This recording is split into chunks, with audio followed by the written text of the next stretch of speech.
بسم اللہ الرحمن الرحیم۔ پیارے ناظرین، حضرت بابا فرید الدین مسعود گنج شکر اور ایک ضدی حجام کا قصہ جو دل کو کاٹ کر رکھ دے گا، ویڈیو کو آخر تک ضرور دیکھیے گا۔ دیکھیں کہ کوئی بزرگ بھی اس وقت تک کامل نہیں بن سکتا جب تک وہ اپنے گھر کو نہ چھوڑ دے۔ ناظرین اکرام، ہانسوی سے حضرت بابا صاحب سرکار رحمۃ اللہ تعالی علیہ اپنے آبائی گاؤں کوتوال پہنچے اور کچھ دن اپنی والدہ محترمہ کی خدمت میں جب رہے۔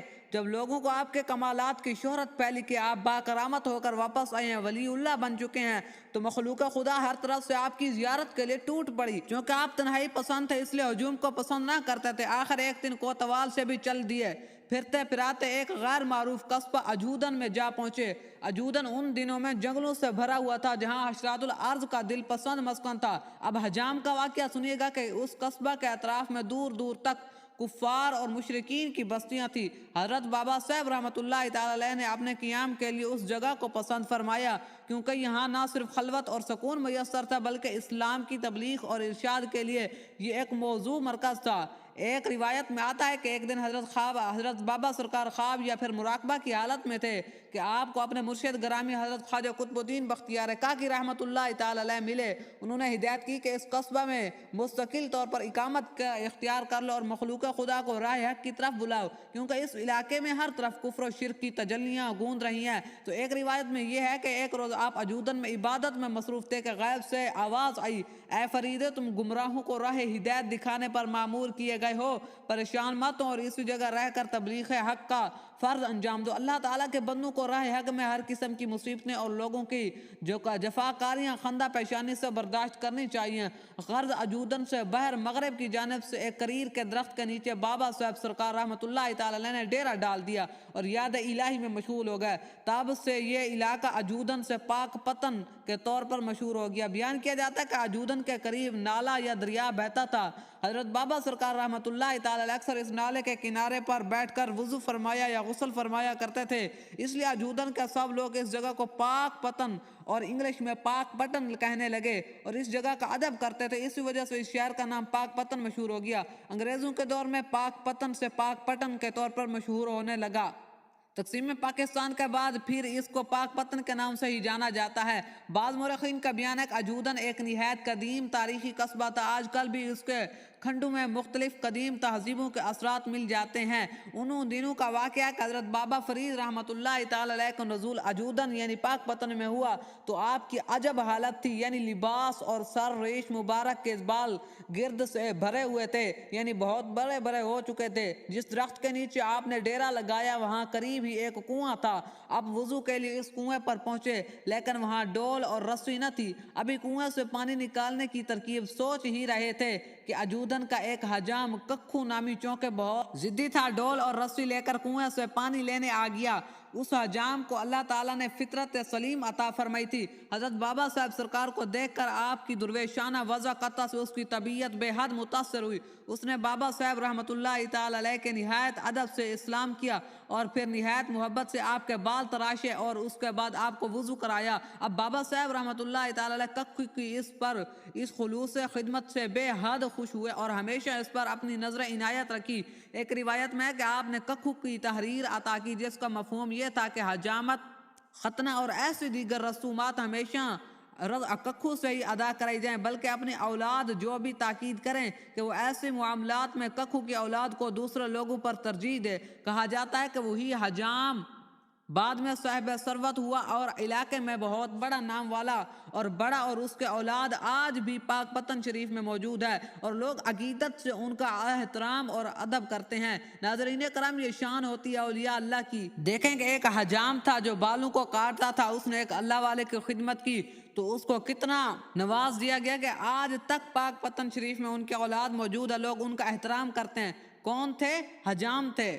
تو پتہ چلا کہ ادب کرنا، خدمت کرنا بھی بڑا کام کر جاتا ہے۔ ہر جگہ اپنا مقام نہ دیکھا جائے، اپنی خانقی نہ دیکھی جائے کہ میں فلاں قوم سے تعلق رکھتا ہوں، میں فلاں خانزادہ ہوں، میں فلاں شہزادہ ہوں۔ نہیں، ہر جگہ یہ نہیں دیکھنا چاہیے، بلکہ چاہے غریب ہو یا امیر، جب اللہ والے آ جائیں تو ان کے اگر محبت کر، فقیروں سے اگر کچھ مرتبہ چاہیے۔ میرے دوست، پیار، اخلاص اور محبت سے آپ کو کہتا ہوں کہ ادب بھی کیا جائے بزرگوں کا، ان کا احترام بھی کیا جائے، ان سے خدمت بھی کی جائے، ان سے دعائیں لی جائیں، ان کی دعائیں ہی بڑا کام کر جاتی ہیں۔ اب ان کے ایک مرید کا واقعہ سناتے ہیں آپ کو۔ حضرت مخدوم علی احمد صاحب رحمۃ اللہ تعالی علیہ جب کلیہ شریف ویران ہو گیا تو آپ ریاضت اور مجاہدات میں مصروف ہو گئے اور آپ کی اس جگرانی کیفیت مزید ہی بڑھتی چلی گئی۔ یہ بھی ایک واقعہ ہے کہ کلیئر شریف ویران ہو گیا تھا اللہ والے کے جلال سے حضرت علی احمد صابر کے۔ یہ واقعہ بھی انشاءاللہ کچھ دنوں تک اپلوڈ کر دیا جائے گا۔ اب بات سنیے گا کہ حضرت علی احمد صابر رضی اللہ تعالی عنہ جب کلیئر شریف ویران ہوا تو آپ پر استغراقی کیفیت طاری ہو گئی۔ گوالت کے درخت کی ایک شاخ کو پکڑ کر کھڑے رہے۔ کتنا عرصہ کھڑے رہے؟ ایک ہفتہ، ایک مہینہ نہیں، 12 سال ایک درخت کی شاخ کو پکڑ کر کھڑے رہے۔ اسی دوران حضرت کے ہاتھ پاؤں سم ہو گئے اور ہاتھ پیر اکڑ گئے، ہڈیوں کے جوڑ ساقط ہو گئے، تمام بدن خشک ہو گیا۔ 12 سال کے عرصے میں آپ کی صرف آنکھیں ہی کھلی رہیں، باقی تمام جسم بیکار ہو گیا۔ 12 سال کے بعد پیر و مرشد حضرت بابا فرید الدین مسعود گنج شکر رضی اللہ تعالیٰ عنہ اپنے مریدین کو حضرت علی احمد صابر کلیاری رحمۃ اللہ تعالی علیہ کی آواز سے آگاہ کرتے ہوئے فرمایا، میرا صابر 12 سال سے کھڑا ہے۔ مرشد کہہ رہا ہے تو تم لوگوں میں سے کون ہے جو اس کو جا کر بٹھا سکے؟ حضرت بابا فرید مسعود گنج شکر رحمۃ اللہ تعالی علیہ کی بات کو سن کر تمام مریدین پر سختہ طاری ہو گیا، کیونکہ وہ سب مخدوم صابر پاک رحمۃ اللہ تعالی علیہ کی جلالی کیفیت سے آگاہ تھے، جس دوران حضرت بابا فرید مسعود گنج شکر رحمۃ اللہ تعالی علیہ نے اپنے مریدین سے حضرت مخدوم صابر پاک کی بابت پوچھ رہے تھے۔ اس دوران ایک نووارد طالب علم طالب راہ تصوف میں بیعت کی غرض سے حضرت بابا فرید مسعود گنج شکر کی خدمت میں حاضر ہوئے اور بیعت کی درخواست کرنے لگے۔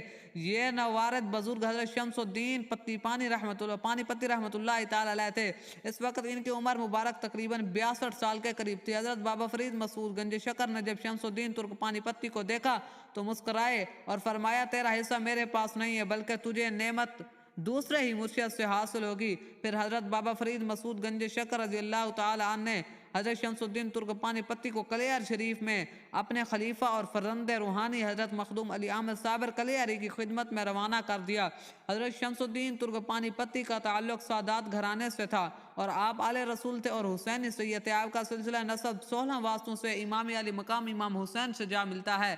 تو حضرت شمس الدین ترک پانی پتی رحمۃ اللہ تعالی علیہ بابا فرید مسعود گنج شکر کے فرمان کے مطابق کلیار شریف روانگی کے لیے چلے اور پہلے آپ حضرت بابا فرید مسعود گنج شکر کی خدمت میں حاضر ہوئے تو حضرت بابا فرید مسعود گنج شکر نے آپ کو نصیحت کرتے ہوئے فرمایا، علی احمد صابر کا سامنے بالکل نہ جانا بلکہ ان کی پشت کی جانب سے ان کی خدمت میں حاضر ہونا اور قرآن مجید کی تلاوت جاری رکھنا، اس کے بعد انہیں کچھ کھلانے کی کوشش کرنا، اللہ تعالیٰ تیرا حامی اور ناصر ہو۔ حضرت بابا فرید مسعود گنج شکر رحمۃ اللہ تعالی علیہ نے اس سے نصیحت کی اور بعد ساتھ دعاؤں کے ایسے حضرت شمس الدین ترک پانی پتی کی جانب رخصت کیا اور وہ کلیار شریف کی طرف عازم سفر ہوئے تو حضرت شمس الدین ترک پانی پتی رحمۃ اللہ تعالی علیہ جب کلیار شریف پہنچے تو آپ کی ملاقات جمال الدین ابدال سے ہوئی۔ آپ نے جمال الدین ابدال کو اپنے آپ کا آنے کا مقصد بیان کیا تو جمال الدین ابدال نے علیم اللہ ابدال سے ملاقات کی اور آپ رحمۃ اللہ تعالی علیہ ابدال کی معرفت سے کلیار شریف میں حضرت مخدوم علی احمد صابر کلیاری رحمۃ اللہ تعالی علیہ کی پشت پر پہنچ گئے۔ آپ رحمۃ اللہ تعالی علیہ جب مخدوم صابر پاک رحمۃ اللہ تعالی علیہ کی پشت پر پہنچے تو حضرت بابا فرید گنج شکر کے فرمان کے مطابق آپ نے تلاوت کلام پاک شروع کر دی۔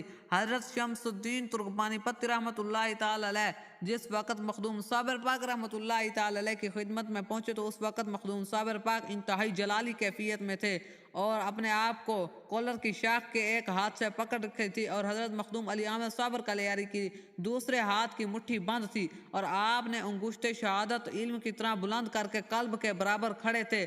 مخدوم صابر پاک رحمۃ اللہ تعالی علیہ نگاہیں اس دوران آسمان کی جانب تھی اور حضرت شمس الدین ترک پانی پتی 22 روز تک مسلسل تلاوت میں مصروف رہے۔ اس دوران حضرت شمس الدین ترک پانی پتی رحمۃ اللہ تعالی علیہ کو بھی کچھ نہیں ہوش آیا۔ آپ کی مسلسل تلاوت کے باوجود بھی حضرت علی احمد صابر رحمۃ اللہ تعالی علیہ کی کیفیت میں ذرا برابر فرق بھی نہیں تھا۔ اس دوران علیم اللہ ابدال نے کئی مرتبہ عالم ماہیت میں حضرت علی احمد صابر پاک رحمۃ اللہ تعالی علیہ کو حضرت شمس الدین ترک پانی پتی کے آنے کی اطلاع دی، لیکن مخدوم صابر پاک رحمۃ اللہ تعالی علیہ نے کچھ توجہ نہ فرمائی، چنانچہ علیم اللہ ابدال کلیار شریف سے باہر جا کر مقیم ہو گئے۔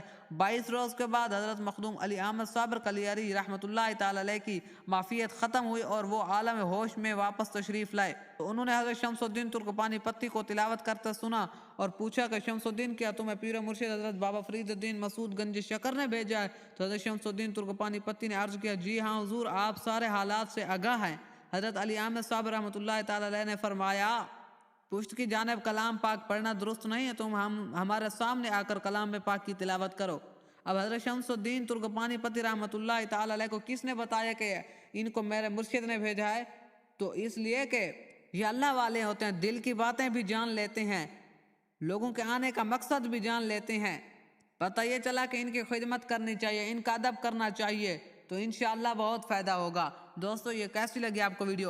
اگر ویڈیو پسند آئی ہو تو ویڈیو کو لائک کر کے جائیے گا، چینل کو سبسکرائب کر کے جائیے گا، اپنی رائے کا اظہار کومنٹ سیکشن میں ضرور کیجیے گا۔ اگر آپ اس واقعے کو مکمل طور پر سننا چاہتے ہیں حضرت علی احمد صاحب والا، تو اس چینل کو سبسکرائب کر دیں، انشاءاللہ کچھ ہی دنوں میں یہ واقعہ مکمل طور پر اپلوڈ کر دیا جائے گا۔ تو ملتے ہیں کسی نیکسٹ ویڈیو میں کسی زبردست ٹاپک کے ساتھ، تب تک دیجیے گا اجازت۔ اللہ حافظ۔ ویڈیو دیکھنے کا میرے دوستوں بہت بہت شکریہ، جزاک اللہ۔